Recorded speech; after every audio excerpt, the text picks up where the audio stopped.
Napoleon also believed he could increase his social status if he married an older rich lady, and so around this time, Napoleon went on the prowl. However, if some sources are to be believed, he was a verified creep. He reportedly had terrible luck with women, and most wanted nothing to do with him. Fortunately, he eventually met Josephine, an aging single mother who was deeply in debt and needed stability, so she agreed to marry him despite finding him intensely disgusting. Napoleon, you dirty dog, you've done it. Unbeknownst to Napoleon, however, Josephine had a bit of a promiscuous reputation. Hey Napoleon, I hear you're marrying Josephine. Boy, she sure is a great kisser. That's right. Hey, wait, what do you mean she's a great kisser? Hey Hugo, you hear Napoleon's marrying Josephine? Wow, she sure is a great kisser. Now hang on just a minute. Hey everyone, Napoleon's marrying Josephine. Oh yeah, she sure is a great kisser. She's real good at kissing. Wow, I'm pretty sure I kissed her just yesterday. For goodness sake, is there anyone here who hasn't kissed my wife? Yeah, you. As Napoleon fell madly in love with his new wife, she fell madly in love with a man named Hippolyte.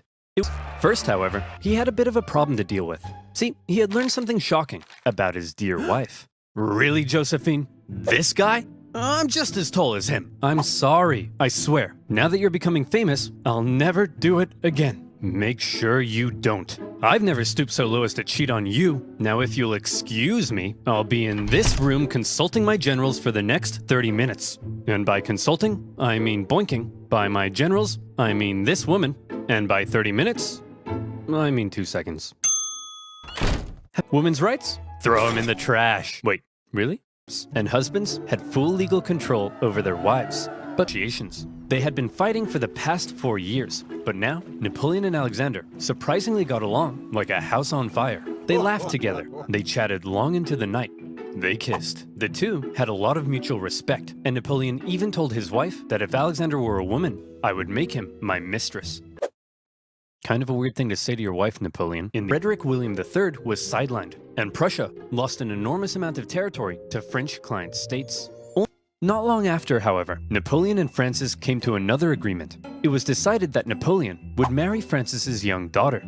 Josephine and Napoleon had become quite fond of one another, but now that Napoleon was playing the monarch game, he needed a male heir, and his aging wife wasn't giving him one, so it was out with the old and in with the new. It seems Alexander is no longer abiding by the continental system and has begun trading with the British. Alexander? But he kissed me. He kissed you? You wouldn't get it, Pierre. No one would ever kiss you.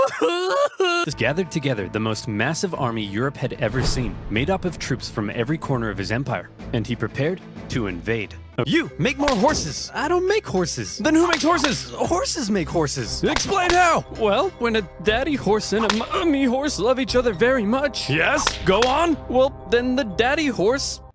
I'm sorry, Napoleon. You're 43. I thought you'd know this stuff. Don't touch me.